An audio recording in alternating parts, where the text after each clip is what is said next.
చాలా మంది ఈ మధ్యకాలంలో ఈ సొరంగం వీడియో చూసే ఉంటారు. ఇది మన మహబూబ్నగర్ జిల్లా జడ్చెల్ల కల్వకుర్తి నుంచి గుండాల ఊరిలో శ్రామలింగేశ్వర స్వామి దేవాలయంలో ఈ సొరంగం బయటపడింది. ఈ గుండంలో ఈత కొడుతున్న ఒక యువకుడు అలాగే లోపలికి వెళ్లి చనిపోయిన విషయం అందరికీ తెలిసిందే. అతన్ని కాపాడే క్రమంలో గుండంలో ఉన్న నీటిని బయటికి తీసే క్రమంలో ఈ సొరంగం బయటపడింది.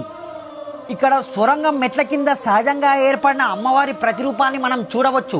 ఆలయ చరిత్రలోనికి వెళ్తే రావణ సంహారం తర్వాత రాముడి వెంట ఒక నీడ పడింది. ఆ దోషానికి పరిష్కారం కోసం వశిష్ఠి మహర్షి దగ్గరికి వెళ్ళగా, రావణాసుడు రాక్షసుడే అయినా కానీ ఒక బ్రాహ్మణుడు కాబట్టి నువ్వు ఆ దోషం పోగొట్టుకోవాలంటే ఒక శివలింగాన్ని ప్రతిష్ఠించాలని రాముడికి చెప్పాడు. వశిష్ఠి మహర్షి చెప్పిన మాటలకు రాముడు అకార ధ్యానం చేయగా ఉద్భవించిన లింగమే ఇక్కడున్న శివలింగం.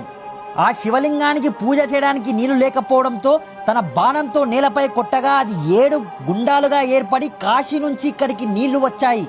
స్వయంగా ఇక్కడ రాముడే శివలింగాన్ని ప్రతిష్ఠించాడు కాబట్టి ఈ క్షేత్రానికి రామలింగేశ్వర స్వామి దేవాలయం అని పేరు వచ్చింది. గుండాలు ఏర్పడడం చేత ఈ ఊరికి గుండాల అని పేరు కూడా వచ్చింది. కాశీకి వెళ్ళలేని వారు రామలింగేశ్వర స్వామి దేవాలయానికి వచ్చి తమ పూర్వీకుల అస్థికలు ఇక్కడ గుండంలో సొరంగం ఉన్నట్టు అర్చకులకు తప్ప ఈ ఊర్లో ఉన్న వాళ్ళకి ఎవ్వరికీ తెలియదు. ఎంతో కష్టపడి నా ప్రయాణాన్ని సాగిస్తున్నా, చరిత్రలు మీకు చూపిస్తున్నా.